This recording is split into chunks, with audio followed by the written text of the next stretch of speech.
Let's go about 20 years back in your life. Right. When you started getting these revelations and the psychic told you these things and you Right. started researching by yourself Right. and you started talking about it. How was it? How was it to deal with your family and your friends and your surroundings and, I mean, the ridicule that so many people are going to face? I have experienced in my own way because of different circumstances. How did you act upon this, and how was it? Well, pretty much, you know, when you are faced with a tidal wave hitting you almost overnight, you just have to deal with what you are faced with, because it's almost not a case of I'm going to say this and this might be the consequence, because I went on a primetime chat show called The Wogan Show in 1991, and in 15-16 minutes became instantly the most ridiculed man possibly in British bloody history. I couldn't go anywhere without being laughed at. I couldn't go to a bar or anything like that. They'd just uproar. A comedian just had to say my name, no joke necessary, to get a laugh. And it was just, immediately, I'd stepped into a completely different world, because before that I was a respected television presenter and all that stuff. And my family, to their credit, clearly did not understand anything that was going on. And neither did I. My life had just changed dramatically. And the status quo was now not an option. The old life was over. All bridges were burned back to there. But to their great, great credit, they stuck with me because they were my children and I was their husband. And a lot of people would have walked away. And when you ask the question there about friends, a lot of friends did walk away. I mean, it was like, I didn't really know him, you know. But I came to the very strong feeling that for some reason, this mass ridicule I was going through was not happening by accident. There was a reason for it happening. And I concluded that I was going to keep going with this despite all the enormous ridicule, because I just instinctively, intuitively felt it was going somewhere. In terms of my family, I came to the point where I thought, when they leave the body, they are going to understand, this is back 21 years ago, they're going to understand why all this happened. I don't have to concentrate and focus on trying to explain to them why it's happening now. I'm just going to go with this and see where it goes. But what has happened 21 years later is that events have unfolded, and my family at that time, who were still absolutely with me, all of them, they have now seen why that happened with the passage of time. And it may sound strange that a period of massive ridicule, and ridicule of your children at school as well, they went through that a lot more than I realised at the time, is an important part of your life that you wouldn't change. But it's true, because of this reason. When I say we, I mean the mind-body level of us goes through a symbolic journey from the womb to what we call death. It's just leaving this world, that's all. Which is, if you like, symbolic of a river going from the source to the sea. The mind can only see at any point in time the next turn on the river. This is the thinking level that's trying to work it out, what's happening now, which channel do I go down in the maze next, and all this stuff. But there's another level of us, which I call consciousness, the infinite part of us, that actually can see the journey from source to sea. And what is a terrible thing happening to mind here is actually to consciousness an essential experience that's leading to these great things here. And although I experienced all the ridicule without realizing why, I just knew there was a reason for it, but I didn't know why. Now I look back and I see why. It's because as the years have unfolded and I've followed the trail of information, it's taken me into places where I'm talking about reptilian entities manipulating human society. The fact that they have the ability to move between human and reptilian form. In the last 18 months, I've been looking at the fact that the moon's not what we think it is and is actually having a fundamental effect on human awareness in a technological, calculated way.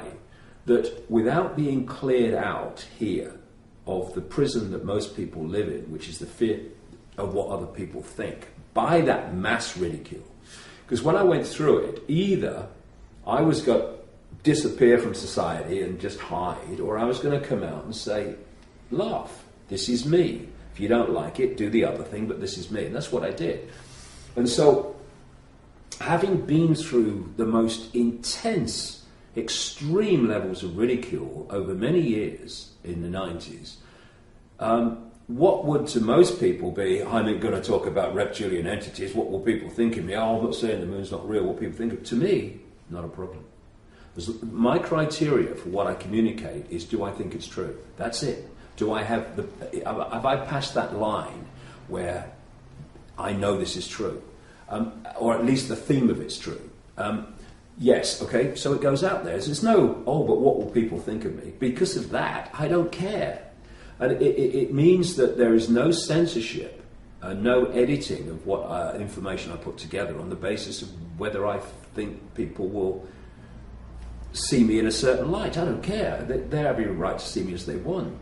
And it's this free-flowing, information-guided, information criteria-guided journey of communication that is absolutely essential, because the world that we're experiencing is so dramatically different to that which we think we're experiencing that if you have any preconceived idea or belief system to protect or to influence your sense of what is, then forget it. You are simply not going to you're not going to let the information be the guide. You're letting preconceived idea or belief system be the guide, or protecting your belief system being the guide. For instance, in places like the United States, there are very large numbers of people who are investigating this global enslavement of humanity, but only in certain areas, like banking scams and engineered wars and engineered terrorist events and control of the media and all this stuff. And that's important, it's good, I'm not knocking it for a second, we need to know about that. But this is far, far bigger than that. And the rabbit hole goes much deeper than that. And that they won't go any deeper in the rabbit hole. Because if they do, suddenly, A, their religious, often mostly Christian belief system is going to be under threat, so they won't go there. And also, they're also looking that if I go any deeper in this rabbit hole and start talking about it, well, I'm going to get laughed at and dismissed and all the rest of it, so I'm not going there. So I'm going to stay at this level, which is fine, and that's good, and we need to know that. But we ain't going to find answers to the enslavement of humanity when we're only willing to investigate and communicate that tangible level that we can see, touch and taste. Because the see, touch and taste level of this is merely, if you like, it's the movie screen. It's the movie when it hits the screen. It's a done deal. It's happened. We've got to start investigating where this projection is coming from that's manifesting as this global conspiracy, because it's much, much deeper than just men in dark suits sitting around a table discussing their next move, which is basically the level that these people investigate on. So that ridicule period for me was absolutely crucial. What I would say to people for what has followed, who have kind of trepidation of speaking their truth, is, okay, so people laugh at you. Yeah. Why do they laugh at you? Because they don't respect my right to have a different view from them. Absolutely. So why are you worried what people like that think of you? What's it matter? And the other thing is that, as I know this from long experience, they'll be thinking something else tomorrow. And so many people now are coming to my information because of what I've said before that is now playing out in the daily world. Now, if I had have let the fear of ridicule shut me up all those years ago, I'd have never have written those books. I'd have never have said those things. And then people would not be able to say now, hey, hold on a second, did that bloke say this was going to happen? And there's the thing a phrase I say to people a lot is that you can't unhear something. So when you speak your truth and people go, load of rubbish, you're mad, but they can't unhear what you have said. And if what you have said has any validity, it will eventually be shown to be so by things playing out as you said they will. This is what has happened to me. But unless you speak your truth and accept that, people are going to dismiss it and ridicule it, though not so much now because it's playing out in the television news, then they're going to have nothing to hear that they can't later not unhear, and therefore see that the two go together, and what was said is actually what's happening, so I have to look at this a bit more seriously now. It's so important that we speak our truth, and if our family don't like it, well, hold on a second, why do you have a problem with my speaking my truth, even though it's different to yours? I mean, why don't you respect my right to be what I am? Same with other people. And, we think all the time that when we say something about someone, we are making a statement about them. But all the time when we're making statements about others, we're actually making a massive statement about ourselves and our own state of being that makes us make that statement about someone else. And so those people that just laugh and ridicule and don't respect someone else's right to be different, well, they're just making a statement about themselves, not the person that they're targeting. It's very important that we don't concede to the fear of what other people think of us. Because if we do, and the vast majority of people in the world do, we are no longer from that moment on living our own lives. We're not living our own truth. We're not living our own genuineness. We're living someone else's version of what we should be. Now, if you want to be that, that's fair enough. I respect that. It's your choice. Just don't tell me how I'm going to live my life and what I'm going to think and what I'm going to say. Because you cross my line when you do that. And it's this fear of what other people think that makes people conform to very narrow boxes, which they don't even believe in, but they stay in them so that they are within... they are accepted by people around them. If people around me can't accept me because I'm different, well, I don't want them around me. Thank you very much. Bye. When we talk about the world, or we talk about other people, something outside ourselves, we actually make a statement about ourselves. Right. Could you explain this a little? Well, if I'm saying that I'm going to ridicule someone because they're saying something different to me, what I'm saying about myself is I have no respect for anyone else's view other than myself.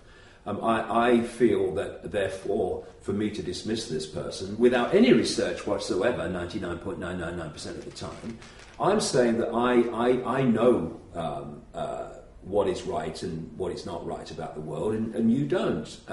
And of course, understanding the world is an ongoing process. And what it demands for that process to be ongoing is a constantly open mind that can look at all possibility and make judgments based on the information and the intuitive feeling about that, rather than preconceived idea and belief, which is editing reality all the time in a very limited way. Socrates in ancient Greece is supposed to have said, wisdom is knowing how little we know. When we operate from that point of view, our minds are constantly open. It does not mean we believe everything we hear, of course not. But it means we're open to all possibility. Once you start to think that you know what there is to know, to the point where you can ridicule anybody's other view being different, you have already closed your mind to all possibility and locked it around a tiny possibility. It might be a religion, it might be a scientific belief, it might be whatever. So we are making statements about ourselves all the time about what we do. When we say, you know, I'm not sure if what you say is right, mate, it seems a bit far out to me, but hey, you have a right to believe that, and I'll have a look at it, I'll have a look at what you said, and I'll see what I think. Then you're saying, I respect your right to have your view, I respect your right to be different. So the statements are being, every time we open our mouth, we're making a statement about ourselves. The other thing I would like to talk about is a little about this fear versus love. I did a bicycle trip from the north of Jutland till India. To India? To India. No wonder you look so bloody fit. It took me 1 year and 1 month. And the main thing I realized during this trip and my 7 months of stay down there was that, and you talk about this as well, but I realized it from my own experience, and this makes a difference, I think, that people, I would say up till 95% of the people I know from my history and my life, they act because of fear. Yes. They are motivated because of they lose something, or that they don't get something, or that the ridicule is another example. And it goes on. And the question I wrote down here, or the thing I wrote down here was, can you explain how the symptoms of our media, politics, education acts out in our daily life with this? Well, you've hit on the key point, really, in many ways. There is a reason why, through the media, politics and that which controls politics, which people don't see, and in all these different institutions, it's why they're always feeding people reasons to fear, reasons to feel insecure, reasons to worry, reasons to feel anxiety, to be ill at ease. There are many, many reasons for it, some of them very deep in the rabbit hole. But one of the key reasons is that people who are in fear of something overwhelmingly look outside of themselves for something or someone to protect them from what they've been manipulated to fear. What tends to happen when people are in fear is they give their power away. When people are in fear of illness, they give their power to the doctor. They're in fear of the law, they give their power to a lawyer. They're in fear of whatever, they'll give their power away to whoever they can protect them. And of course, what any control system run by the relatively few, the very few compared with the target population, whenever the few want to control the many, they have to do a number of things. Divide and rule the many, set the many at war with each other, but also they have to get the many to give their power to them. Because humans are controlled by a power structure that is powered by the energy, the power humans give away all the time. So we give our power away to politicians, we give it to doctors, we give it to scientists, we give it to journalists, the power to tell us what to believe and all this stuff. Fear is also a very dense, low vibrational, energetic state. And the more dense you become, it's like when people are in fear and anxiety, they say, oh, God, I feel so heavy today. That's the density of the energy. And that disconnects you from a powerful connection to higher vibrational levels of energy, where insight and creativity and awareness and intuitive knowing come from.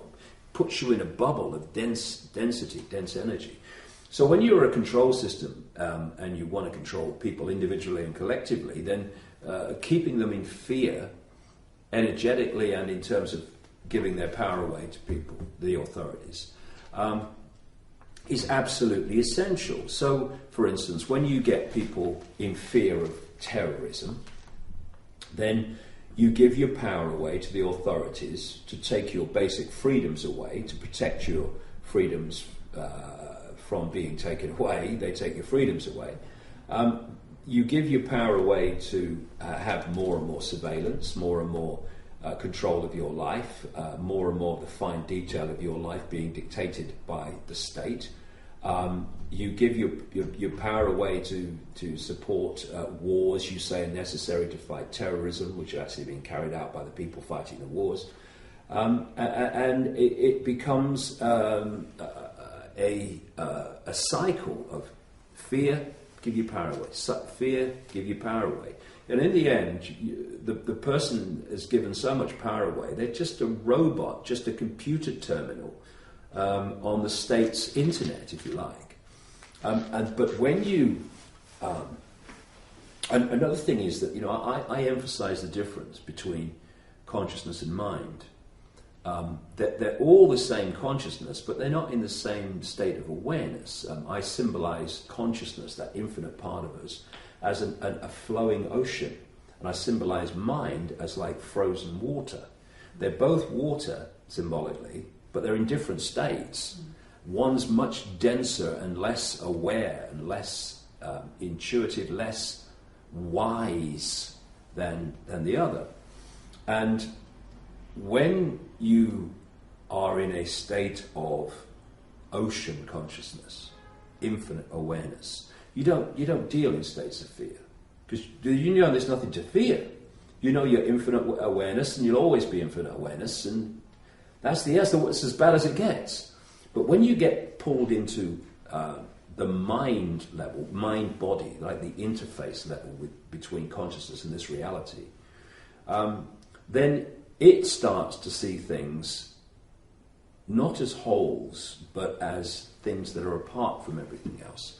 And from that sense of everything being apart from everything else come the divisions to divide and rule, and comes fear and the need to compete and fight with people on different levels.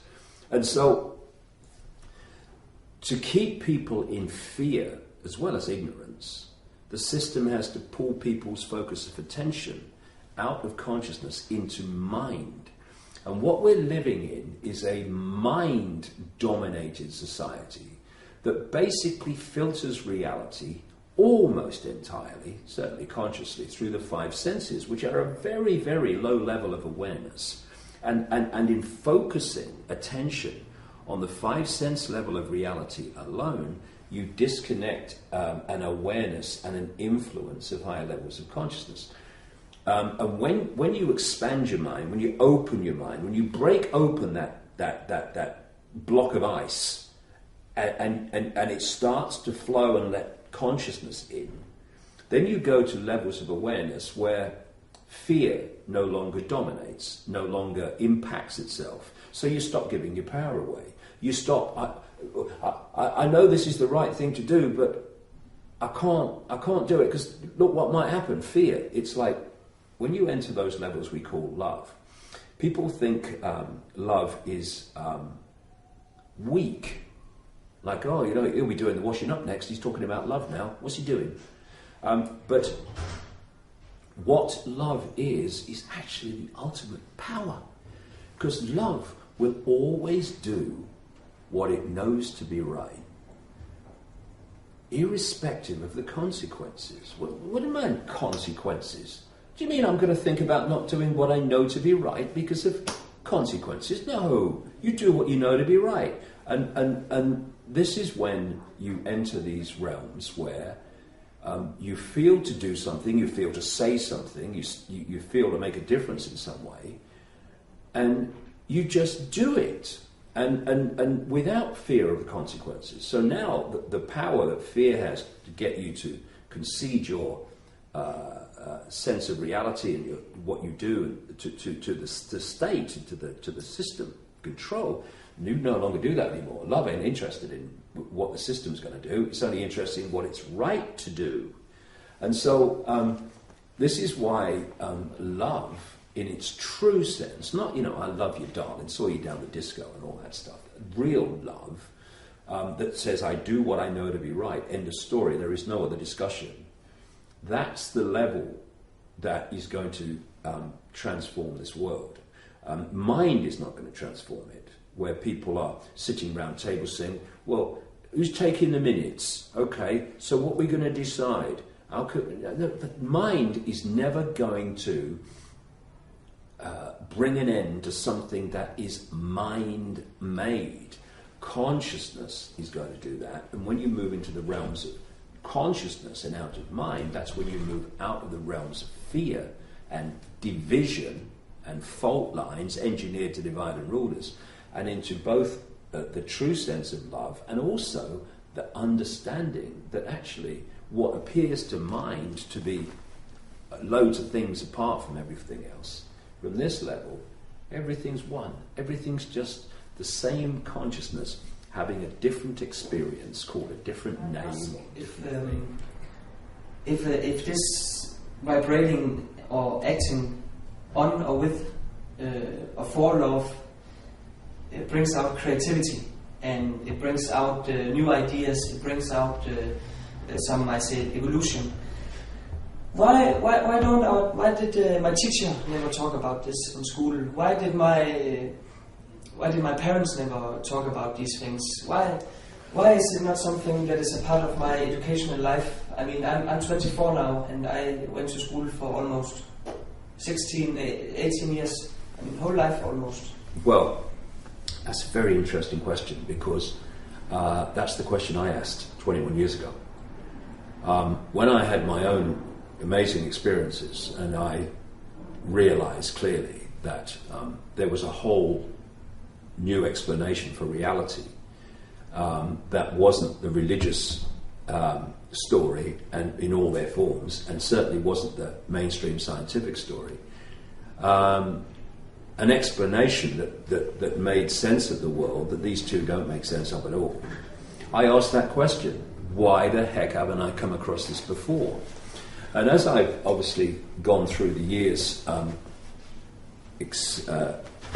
experiencing and researching how the system works, the answer to the question became very clear, because the whole system of institutions in every country is designed not to enlighten people, not to tap into their true potential, but to turn them into software programs that have a perception of self and the world that is narrow enough for them not to see what's happening, but wide enough for them to have the intelligence to serve the system in various ways. They want us to be intelligent enough to serve the system of control, but not intelligent enough to realize it is a system of control. So, if we think about it, you're sitting around a table and you're saying, you're manipulators, and you're saying, how can we get children at the earliest possible age and have control of what they're told is reality through like 5 days a week at least, from when they're little kids right through to their teenage years, so that we'll turn out adults overwhelmingly that see themselves and the world in the way that suits our control system. And someone might say, well, I don't know whether they'll accept this, but I'll tell you the best way. What if we set up a system, I don't know, let's call them schools and universities, and what we'll do is we'll take the kids away from their families as early as we can. It's right, 4 or 5 would be perfect. And then we will program them through a system of so-called education until, they're closing in on their 20s.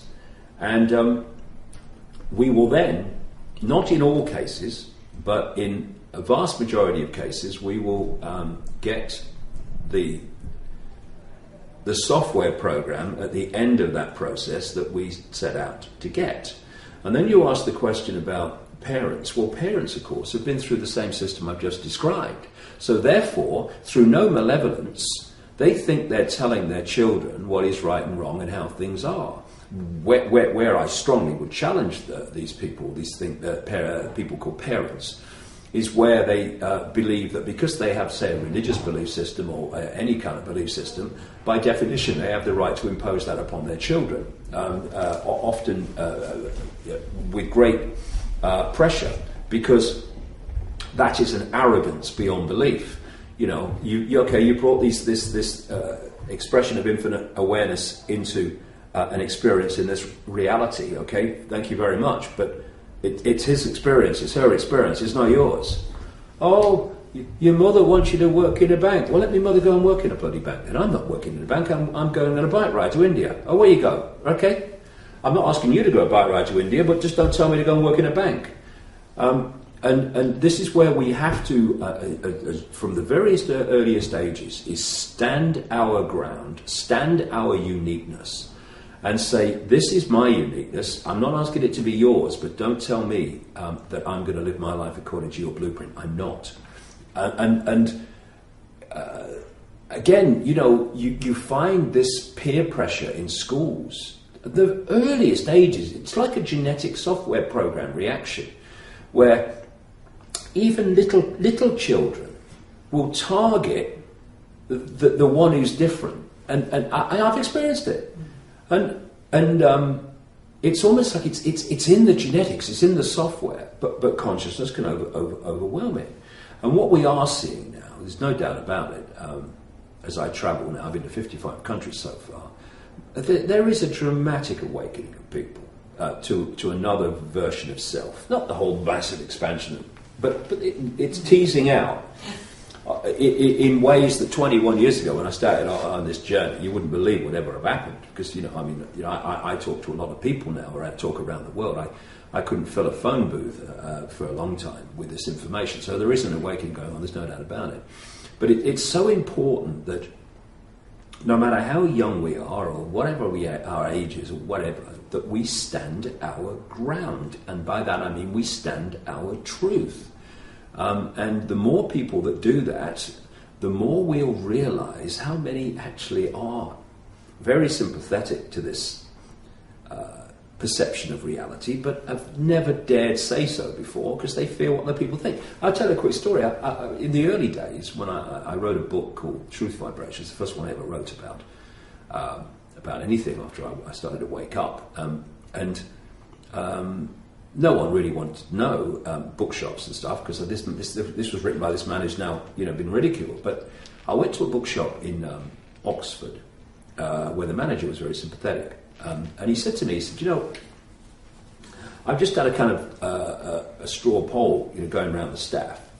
He says, and I reckon about 80% of the people who work, big bookshop, I reckon 80% of the people in that work at this bookshop actually have sympathy with your view of how things are.